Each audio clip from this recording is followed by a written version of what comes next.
Huge weekend for BYU. There you go, a little Cougar action, baby. Boise State, 1:30 ABC TV. It is a national game, not on cable, over the air. This is pretty rare. This tells you how big this game is for BYU, the number 10 Cougars, hosting what is undoubtedly and without doubt one of the worst BSU Boise State teams that we have seen in a number of years. But don't take them lightly, because this Boise State team, as we're going to tell you in a minute, can really throw the ball. The question, Jake, for me is, will BYU be able to throw the ball? There really has been no update since Wednesday on the quarterback situation at BYU. We told you on this show that we have heard for, really since late Sunday into early Monday, we had been hearing that you were not going to have Baylor Romney out with a concussion. Jaren Hall was still struggling with this shoulder and this rib issue. He has progressed during the week, Monday, Tuesday, Wednesday. Every day he got a little better, but he was not going to be able to start. And that Jacob Conover was going to get the start, and Jaren would be dressed but not likely to play unless something happened with Conover. That has not changed. Then again, BYU yesterday went radio silence. Like, there was nobody talking. It's interesting that Kalani and company are really holding their cards close to the vest on what they're going to do at quarterback here, Jake. Yeah, and I think it's smart. I mean, why would you give Boise any kind of intel on who you're going to roll out there? I mean, I think we can all agree that, Conover is the front runner just mainly because he's 100%. I think there's no getting away from the fact that even if Jaren wanted to play, he wouldn't be 100%. And so the question really is, and it's really not even a question. We've been telling you this all week, but on a surface level, the question would be, well, do you want to play a young guy in Conover who's 100%, or do you want to play Jaren who, has proven to be solid, but is, not 100%? And I'm telling you, I'd roll out there with Conover. You have a lot to lose in this game. Obviously, you want to stay undefeated, but it's not like if you roll Conover out for the first, drive and he sucks that you can't take him out. So I just don't understand why you wouldn't roll Conover out there, understanding that there is some risk in it. He does have a lot to prove. He is unproven. That is absolutely true. Yeah, but I think I look at the quarterback situation for BYU. I am one of the lone wolves. I think Baylor Romney's the best quarterback they have. If Baylor Romney's healthy, I think he should be your number one. But guess what? Candies and nuts, my aunt's not my uncle. Baylor Romney's not playing this week. Yeah. And when I look at the difference between an unhealthy Jaren Hall, and if the rumors are true that he's really having trouble getting the ball out, he's having trouble throwing with force in that shoulder. If that's true, and I had one guy tell me on Wednesday morning that, the biggest issue is if it's a 5 to 7 yard pass, Jaren Hall's good to go. Anything over that, the BYU coaching staff does not believe that he can accurately and effectively complete a pass with the issue in his shoulder. So I think it makes it very difficult to play Jaren Hall. But I also am the lone wolf who believes that Jacob Conover is an incredible prospect.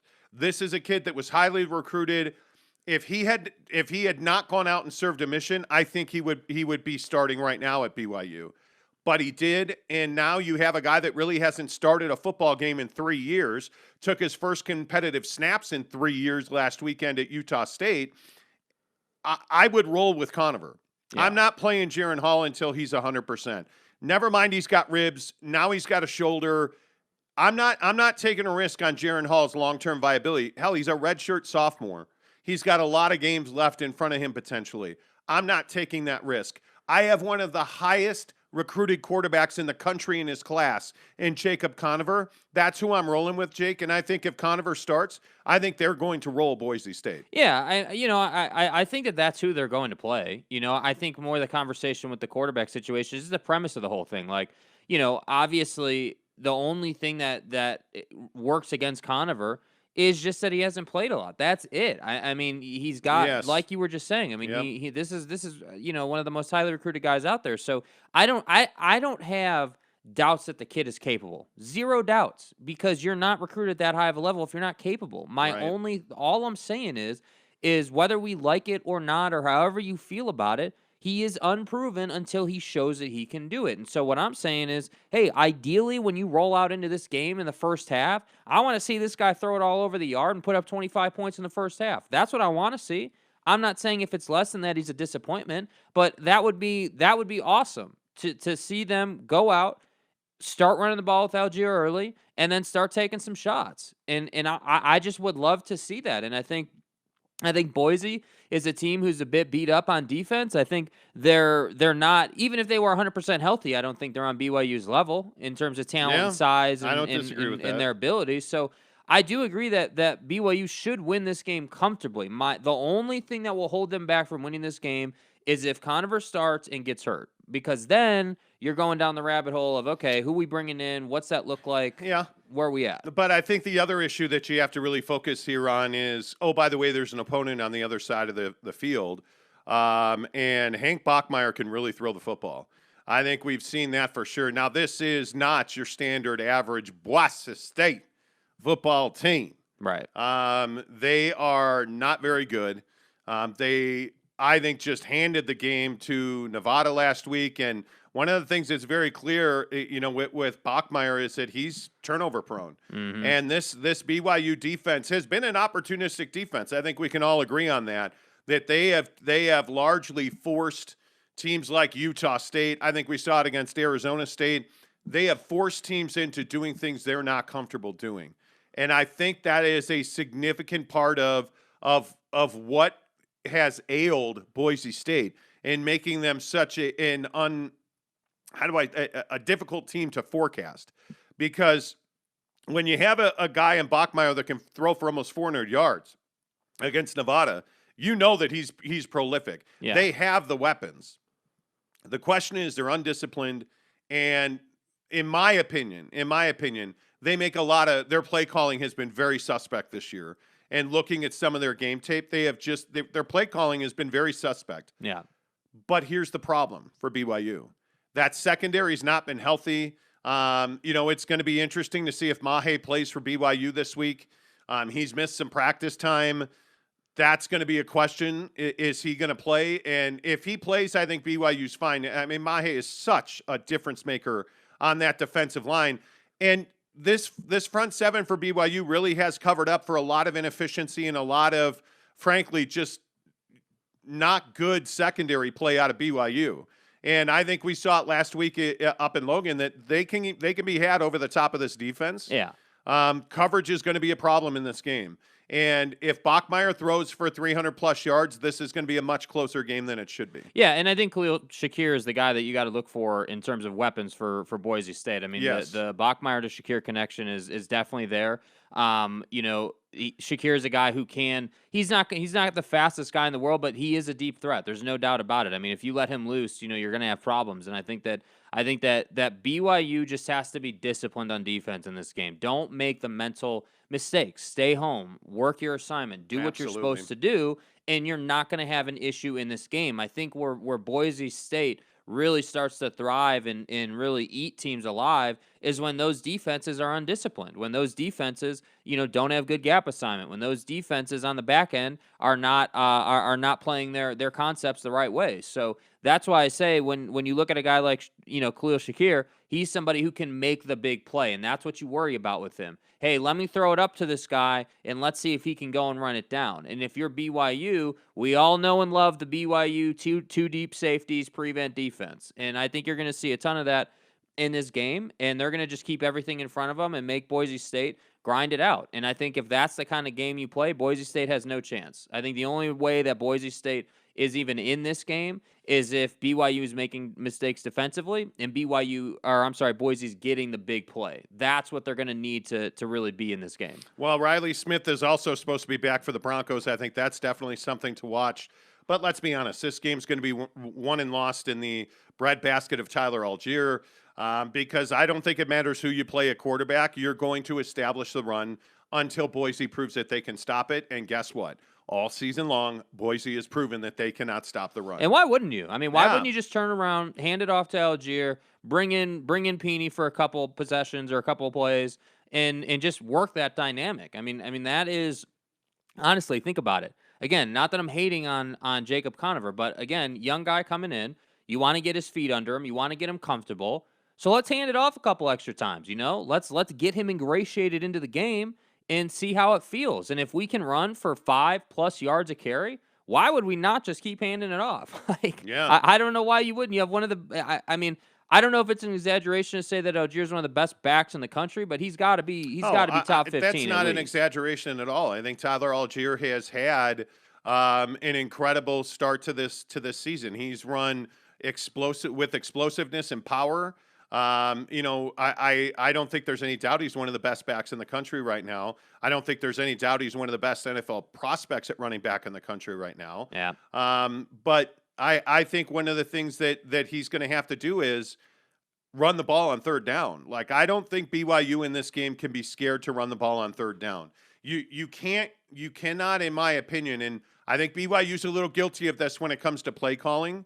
And the one complaint I have about BYU's offense is play calling. Yeah. But I think sometimes BYU falls into the trend and the stats on third down. Obvious passing situation. Don't be scared to turn around and run the football with Tyler Algier, and don't be scared to go for it on fourth down. I mean, Boise State's a team that can't get off the field on third down. That's a team that is, I think, 110th in the country on third down conversions. Brutal. Allowing 45% conversion on third down, 110th in the country. Don't be scared to be aggressive against this Boise State defense. Now, having said that, I love how aggressive BYU's offense has been. Just situationally, and at times, I feel like BYU tends to get a little conservative. And I'm a guy who says, okay, I see the one clear weakness at Boise is they can't stop your mom from running the football through the A-gap. Right. So run the football through the A-gap with one of the best backs in the country. I think that's something that you have to do. And again, I'll also say, I don't care who the quarterback is. If you have Algier in the backfield, turn around and give him the ball. Yes. But also, what does that do for quarterbacks? If and my number for Tyler Algier is 150 yards. If you can get him to 150 yards, anything after that's gravy. You're probably going to win the game because you're burning clock. You're converting on downs and distance. So you're getting first downs. You're extending possessions. To me, that makes a lot of sense because it also opens up the play action game. Yeah, I mean, if he's got 80, 90 yards heading to the half, this game's over. I mean, this game's absolutely over because, like you were just saying, it does open up the play action game, but I also think it brings the linebackers up. And so, when the linebackers start coming closer to the line to protect against the run, now you've got more space in the intermediate route, which brings the safeties up, and now you're taking deep shots. So I just think that either way, for this team, what we've seen is even against last week against Utah State. I mean, Algier breaking them off for several big runs. I mean, that's what we're going to be looking for. And I think the biggest thing the biggest thing I like about Tyler Algier is his patience at the line. When he doesn't see the hole developed yet, he waits, and he waits that extra half a step. And that often leads to 5, 6, 7 yards. And I think you can't teach that because that shows you he's got elite vision. And when you have that kind of vision, it makes you an elite back. That's the best way to say it. Well, and I think we've also seen that's led to his big runs. I mean, the last 2 weeks he's had,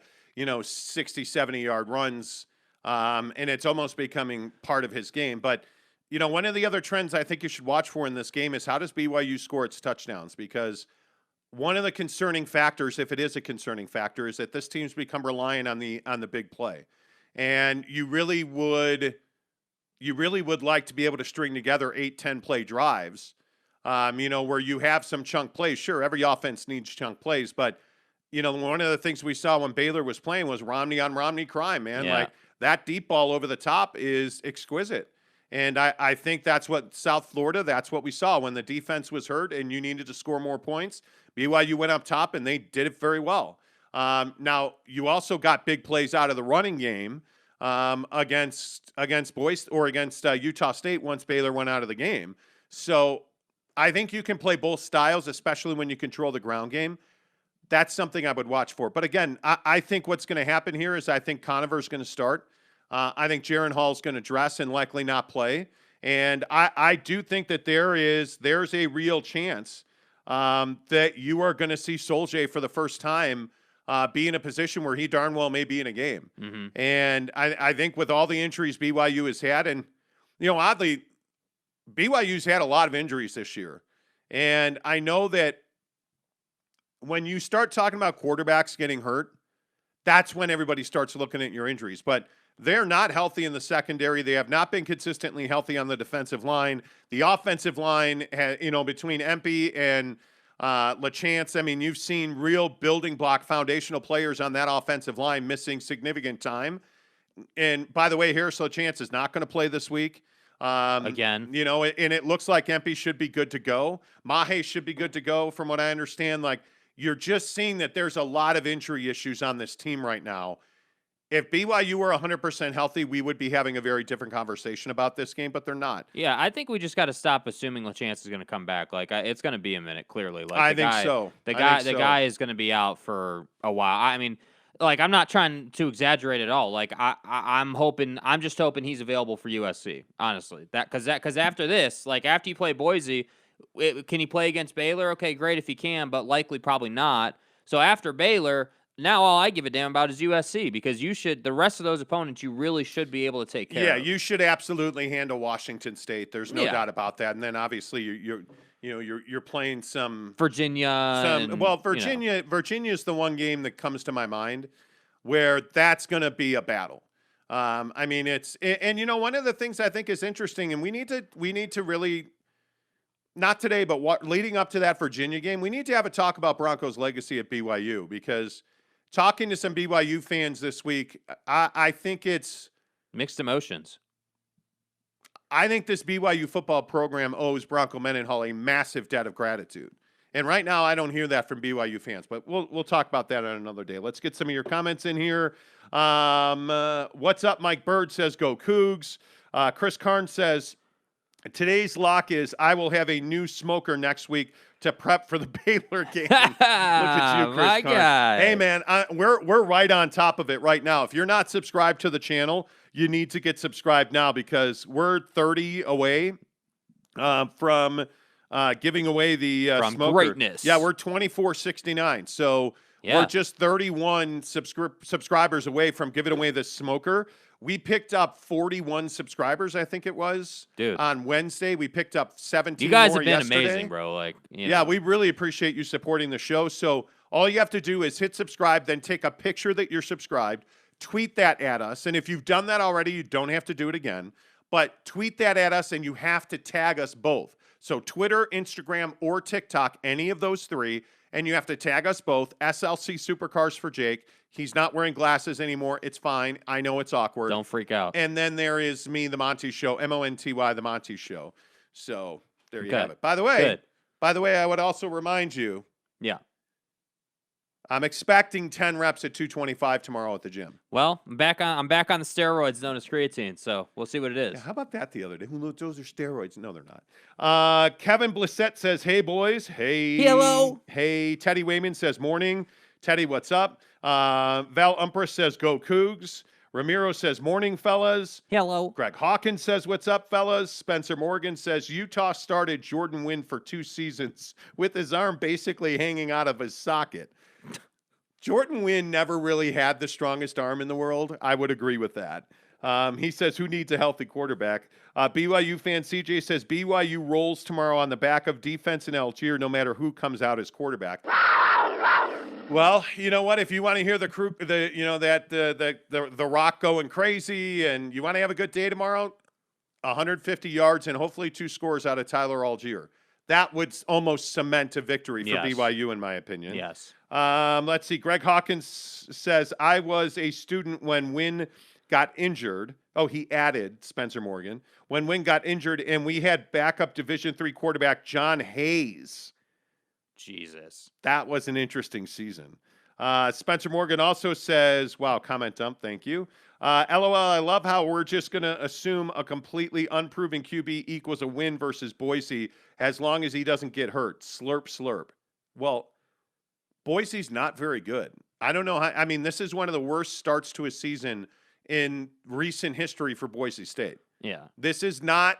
We're not playing Baylor. Like, let's be clear. I mean, you're not playing like some Power 5 dominant opponent. This isn't Virginia or USC. This is a struggling Boise team. And BYU's strengths play directly to Boise State's weaknesses. BYU runs the football with ferocity. Boise doesn't stop the run very well. BYU gets after the quarterback. You have a quarterback in Hank Bachmeier who's been turnover prone. Like, I mean, there's reasons to be optimistic that no matter who starts at quarterback. Yes. But again, this goes back to the recruiting conversation we have on this show a lot. And I know that this pisses off Ute fans, but when we're talking about, hey, by the way, Corner Canyon lost last night. I don't know how many people saw that. Yeah, I saw that. Corner Canyon lost. But when you have guys like the best players at Corner Canyon coming to BYU, when you have a guy like, again, Jacob Conover, who was clearly the best quarterback in Arizona the year he came out, coming to BYU, when you have a guy like, name the guy, like, do you realize how big this weekend in Provo is? You have massive recruits that are going to be in the building who are on campus right now. They're tweeting photos, the gift bags that they get, all the gear that they get, the photos that are taken. Being 5-0, being 10th in the country, getting into the Big 12, beating Utah, it's all this recruiting momentum. Yeah. And again, I know, and we talked about this on the show. I think we even made a thumbnail about the fact that BYU just won the recruiting battle in Utah because they're winning games. They're getting into the Big 12. BYU is doing everything that you want to do. If you're a high school junior or senior, you're waiting for your letter from BYU. This is now a much more attractive property than just about any other school in the state, and that includes Utah.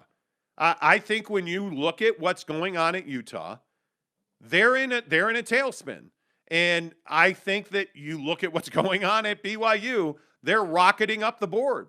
No more talk about, let's go back to the Mountain West. Independence worked. TDS. Independence worked. Yeah, TDS, little brother down south. Hey, thanks for the scrimmage. Do you understand how much momentum BYU has? Do you understand what's on the line? Do you understand now that they are 3 and 4 deep at several key positions, defensive line, offensive line, wide receiver? You have 3 quarterbacks that are very capable of coming in. And again, Conover's unproven, so let's even say you have 2. Your top 2 quarterbacks are capable at a very high level of performing. Right, even though, again, I'm going to tell you, Baylor Romney's the best quarterback on this roster, but you're 4 deep at quarterback right now. I mean, you have a lot going on that's good. You're as deep as you have ever been. You're as well coached and as disciplined as you have ever been. So yeah, if you, a lot of people are, you're drinking the blue Kool-Aid. Yep, by the gallon, and I am chugging it because this program is going in the right direction. And how long has it been since you've been able to say that BYU is the best football program in the state? Yeah, I mean, I guess who would be surprised if Conover rolled out and was good? I mean, would that really be that surprising? I mean, no. I agree he's unproven. I'm with that. I've been saying that. We've had disagreements on the show about it. But I just think it wouldn't be surprising if he rolled out and was comfortable, if he was prepared. I mean, honestly, when the biggest thing that stands out to me about these teams that Kalani is leading is they're always prepared. Nothing seems to surprise them or shake them. I mean, even when Baylor left the game last week, it was like, okay, well, we got a new quarterback coming in. Let's just turn around and hand it off. And what do you know? Allgeier's breaking people off and running people over and flexing on dudes. But the other thing is, it's not like Jacob Conover was a disaster last week. Yeah, but he didn't show you anything where you were like, wow, this kid can really throw the football. But if you're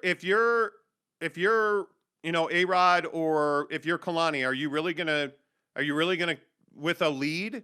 You're clearly in control of the game. By the way, BYU is still not trailed in a game. I agree. But Listen, are you really going to come in and have a guy that's not played in 3 years throw the ball all over the field? It wasn't a conducive environment to have him throwing all over the field. They were ahead. They needed to run the football. I agree. But on the other side of that, that also means that he hasn't shown us what he can really do. He hasn't shown, okay, this guy can step on the field and this offense doesn't lose a step. And that's what I think BYU fans are concerned about. They want to see, is this guy more than just turn around and hand it off or throw the quick slant?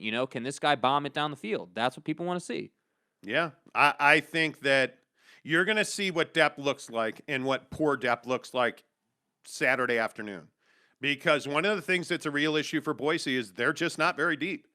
They are they have no depth on their offensive line. They have really struggled. And I think that's why Hank Bachmeier's turned the ball over so much, because he has a sense of urgency, which at times has hurt their offense because he also has, thrown the ball away very quickly at times. You're going to see a Boise team that's probably as shallow as it's ever been. I mean, they're lacking talent at Boise State right now. Yeah. So I think it's a very interesting interesting deal. Right now, this game really isn't in like this should not be viewed as a game where BYU is concerned about losing. Right? That's not really the concern here. They should beat this team comfortably.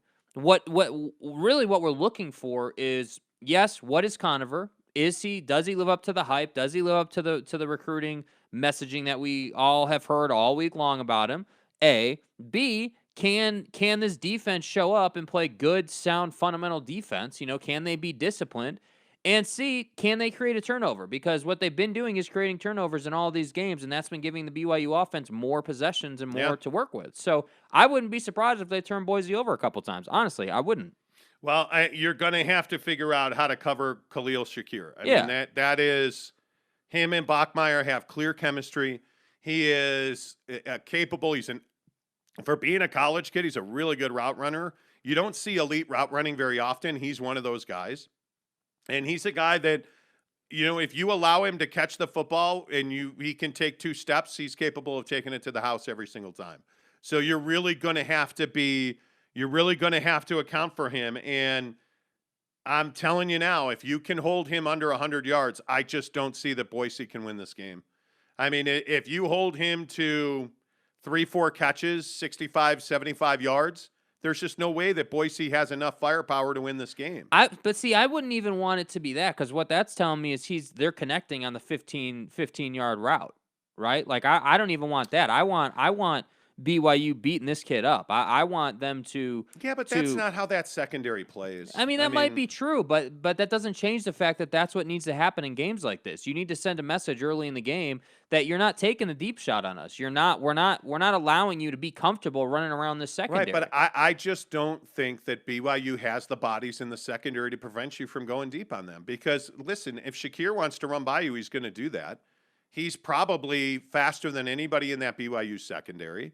I think that it's all well and good that your philosophy is to keep everything in front of you. I don't love that as a defense, but Kalani's playing that style of defense because that's what his talent dictates. Yeah. I understand that.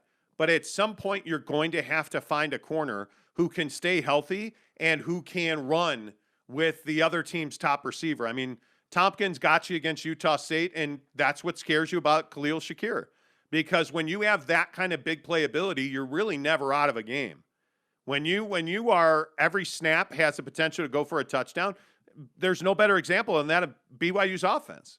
Every time, especially with Baylor Romney in the game because he's got such a big arm, every time that Baylor Romney's in the game and you snap him the football, there's a chance he's going to throw a touchdown. Right. Because his arm is just that good. And when you have the ability to play at multiple levels offensively, when you can play the intermediate, the short, and of course you can play the deep with this wide receiver group, you're lethal. Yeah. The problem is Boise State can't play short. They can't play intermediate because they can't run the ball. So I think there are very few opportunities for Boise to win this game. Deep consistently is one of the ways you're going to win this game. And by the way, I think the other thing is if you're going to sell out, and Riley Wimpy, who's the best player on that Boise defense, if he's going to be, responsible for Tyler Allgeier, I mean, you can see how Boise would have to go about it to win the game. I just don't see how they do it. BYU is bumped up now to a 6.5-point favorite from 2. The number's 58. I like this 38-28 BYU. Man, I don't want to see them giving up 28 to Boise, though, dude. It's going to happen. I can't. I won't have great things to say about the defense if they give up 28 to Boise. 21, okay. I can get down with that. 3 scores, all right, cool. 4, 5 scores, no. We can't. That's not going to work. Well, hey, look, I hope you're right. I would love to see BYU at 42 points in this game and hold them to 21, 24 points, something like that. That's what I'd love. Brian Carter says Bronco is a Hall of Famer at BYU. Kevin Blissett says, yep, Bronco kept us floating through the early days of independence. Yeah. Provo Pit Barbecue, what's up? He says Broncos 3-3-5 defense was money when he had the personnel. Hey, can I just ask Provo Pit Barbecue, do you own like a barbecue place or something, or what's the, or was that was just the name you came up with? That's got to be a business, right? I'm just curious. The Nye guy says Trent Forrest suiting up at QB for BYU. Could be. Could be. I mean, Trent's the greatest point guard that's ever worn a Jazz uniform. Listen, he dribbled the ball 3 times. He's the Jesus Christ of Utah Jazz basketball, right? Yeah, I mean, we don't remember John Stockton Honda at all. Who the f is that guy? The Eclectic Redhead says this year will be huge for recruiting. Better be. And it is. They've already flipped several recruits. So BYU's winning the recruiting battle in this state right now.